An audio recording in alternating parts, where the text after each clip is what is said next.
Get Skimmer, America's #1 pool service software. Podcast listeners can try Skimmer for free at getskimmer.com/poolguy. If you're looking to expand your pool service or get support out in the field, or if you just want one-on-one coaching, join my coaching program with over 270 members and growing. Learn more at poolguycoaching.com. The Pool Guy Podcast Show. The Pool Guy Podcast Show. The Pool Guy Podcast Show. Yeah! Hi, and welcome to the best of the Pool Guy Podcast Show. In this episode, I sit down with industry legend Bob Lowry, who passed away in 2021, but of course his legacy lives on in the industry. We sit down and we talk about copper, and is it safe to use copper in your swimming pool? Pool Service Pro. Open a Leslie's wholesale account today and receive wholesale pricing on products you use every day. Leslie's Pool Supply offers convenient locations that are open 7 days a week. Another great benefit of opening a Leslie's wholesale account is Leslie's referral program. Get referred to a customer looking for weekly pool service. Save time and money and grow your pool service route and become a Leslie's Pro. Let's talk about copper in the pool. And there's a lot of products out there. Nowadays they call them mineral technology or mineral systems.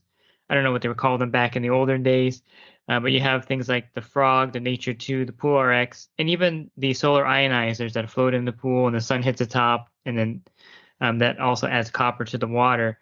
Now, copper, of course, is a great way to prevent algae, and I've even heard customers referred to putting like a copper anode in their skimmer basket. It's like a piece of copper. So copper does kill algae, right? Yes, actually, copper at a low level kills algae, and at a little bit higher level, it kills bacteria. So you can kill bacteria and algae with copper. The problem is that there are a number of problems with doing that. First of all, the level at which it kills algae and bacteria is right at the edge of the level where it causes stains. So if you use it, you have to use a sequestering agent or a chelating agent in the water to prevent staining. Also, understand this. When people sell the ionizers, they claim that this kills bacteria and algae and your pool will be algae and bacteria free. Well, you realize, of course, that when you add chlorine to your pool, that about 15% of the chlorine goes for killing algae and bacteria, and 85% of it goes towards oxidation of sunblock and sweat and urine and all the stuff that's on our bodies when we get into the pool. If you use a copper ionizer in your pool, it doesn't oxidize anything. So you need a separate oxidizer, and you need a lot of it because you're going to have to get rid of all of that stuff, all of that sweat, urine, sunblock, all those things. And a non-chlorine oxidizer is probably not strong enough to get to destroy most sunblock. Because it's a complex molecule and the oxidizer just doesn't have enough oxidizing power to do it. Chlorine does, but even chlorine may not kill some sunblocks. They make them that way so that they don't break down, so you can put them on your body and they'll last. And they even make them now so they're waterproof, but they still get in the water. Once they get in the water, chlorine has to spend a lot of time trying to oxidize it. At any rate, I think that, again, the right chlorine level is where we need to be. But copper, the other thing that copper does not do, it kills algae and it kills bacteria, but it doesn't kill it very quick. And I've talked about this with you before about what we call bather-to-bather disease transmission. And copper is not strong enough, not a good enough bactericide to kill bacteria that comes from you, gets in the water and gets on me. It's not fast enough to kill that bather-to-bather disease transmission. you have to have something in the water. EPA has said that you can use an ionizer, but you have to use chlorine with it. You can use a low level of chlorine, but you need to use chlorine with it. And then there is a problem with keeping a low chlorine residual. And I think I've talked about this with you before, and that is when you keep a low chlorine residual, when you get a number of bathers into the water, they wipe out your chlorine residual. Now you got no chlorine residual all over again. Keeping a low level of chlorine with copper in the water, as soon as you get bathers in the water, your chlorine's gone, and now you don't have any protection in the water against the disease, bather to bather disease transmission. And one side effect I think that you hear about a lot, and it's not an urban legend because this has happened, is if you have light hair, blonde hair, and there's a high level of copper in the water, and then there's a high level of chlorine in the water, your hair will actually turn green. It's true that copper in the water causes green hair. Chlorine in the water does not cause green hair. No chlorine in the water causes green hair. The reason that people think that chlorine causes green hair is they put tablets of chlorine in their skimmer, and then the acid from the tablets dissolves part of their copper heater, and it gets into the pool.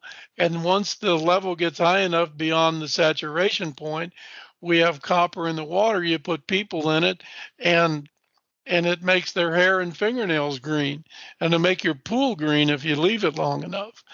So people think that the chlorine tablets cause the problem. But think about it, chlorine is a bleach.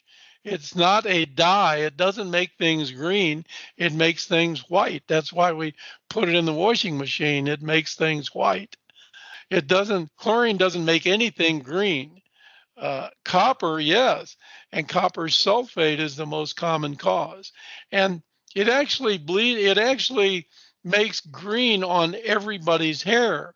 But people with brown or dark hair, when you put green on it, you can't see it. When people have gray hair or blonde hair, or young people that have new hair, is more susceptible to copper staining than people that have brown hair.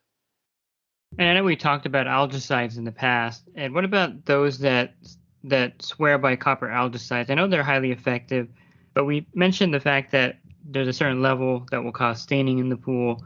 And these copper algicides, the instructions on them are really specific. If you read them, there's many cautions on there about using the proper amount. And Yes. so copper algicides have that danger of staining the pool in some cases, right? That's correct. Although most of the algae manufacturers, the copper algae manufacturers, have put a sequestering agent in with the copper.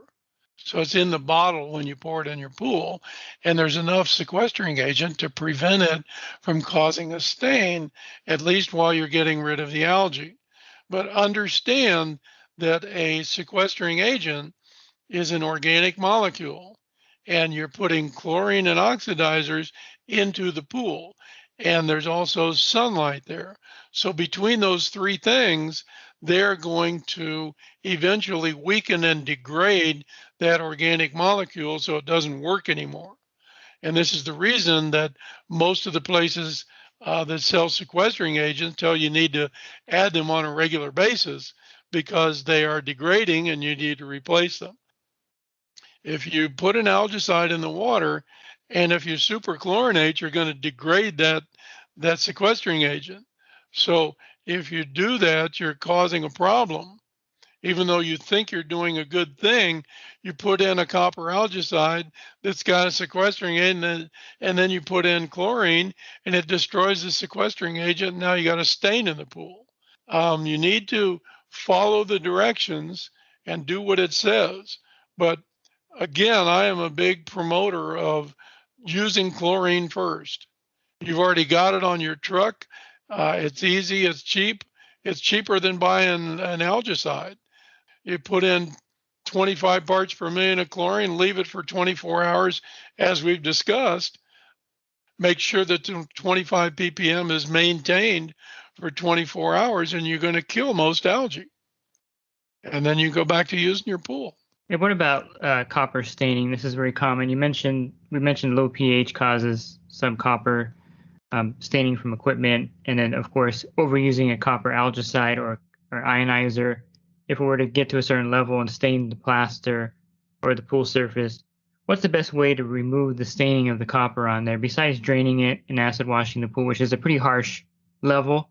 What about something that you can do while there's still water in the pool? Well, one of the things that you can do, understand too, that if you use a sequestering agent, all it does is surround the metal ions with the molecules so that the metal ion can't attach to anything else. So the metal is still technically in the pool. It just can't combine with anything and make a stain. So we want to remove the metal from the pool. And as you've said, if there's a stain on the pool, we can acid wash the pool. But aside from that, we can use one of these products, and you can use a brand name, but there are these little bags and cages that you can put into the skimmer that remove the metal from the pool. And again, we talk about saturation points. And if you take metal out of the water, there's more room in the water for metal. So you take some of the metal out, the stain that's on the wall can redissolve into the water. You take some more metal out, and the stain that's on the wall can redissolve into the pool. So by removing metal from the water, you can remove the stain from the pool. You can also use a metal remover product that removes the stain but doesn't remove the metal from the pool. You can use that in conjunction with the metal remover you put in the skimmer. So you can use a product that has ascorbic acid or citric acid in it, and it will take like an ascorbic acid metal remover will remove the stain very well from the pool. But if you don't then get rid of that combined ascorbic acid and metal, if you don't get rid of that, when you superchlorinate, the ascorbic acid gets wiped out by the chlorine, you still got the metal in the pool. So if you can use as a 1-2 punch, you can put ascorbic acid in the pool, put a bag in the filter or a little cage in the filter, and as it pulls it off of the wall, it'll suck it into the bag that's in the filter.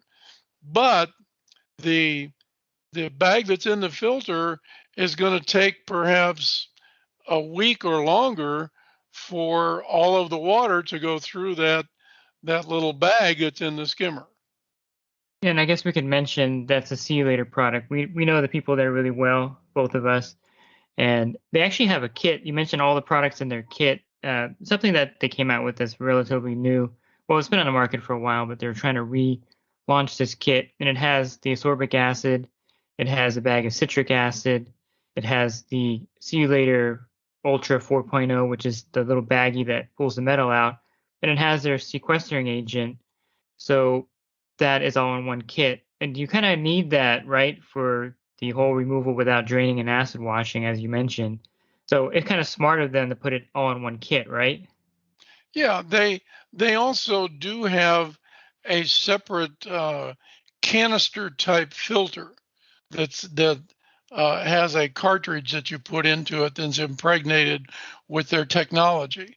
And what you can do to speed things along is if you've got a separate pump that you sometimes use for your vacuum or for draining or something, you can set a pump beside the pool, draw water in from one side, run it through the filter that removes the metal, and put the hose back in the pool, let it run for a while, which is a much more efficient way of doing it than just putting a bag in the skimmer.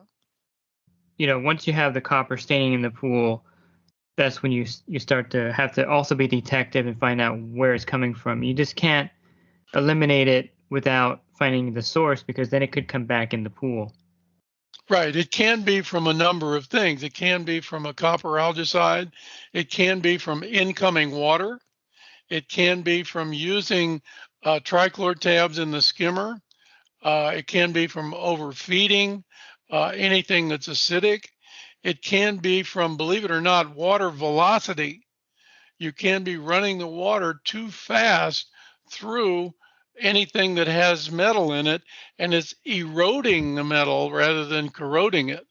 And so there's an erosion that happens because of water velocity.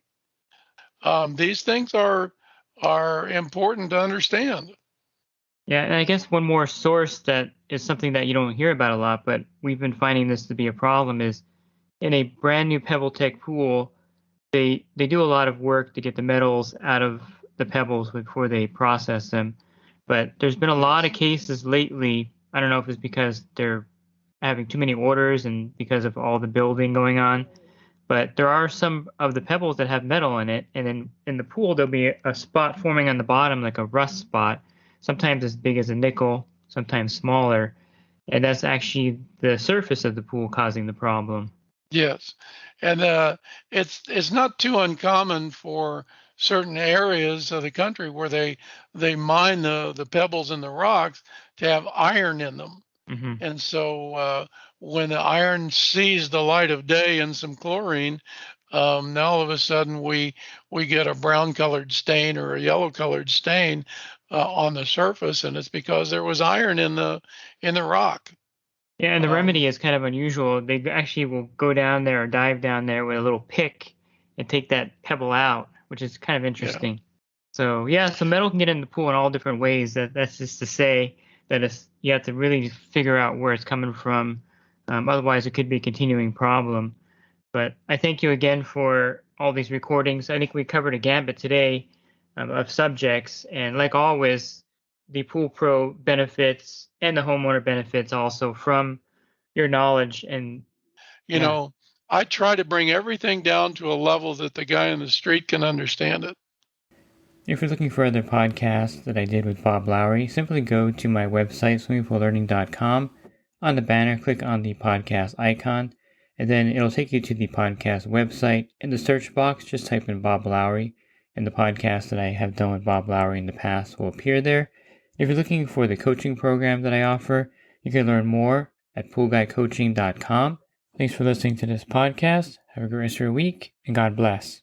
Real quick, if you're not using pool service software, try Skimmer free for 30 days at getskimmer.com/poolguy. Again, that's getskimmer.com/poolguy. Skimmer, everything you need to run your pool service business all in one app.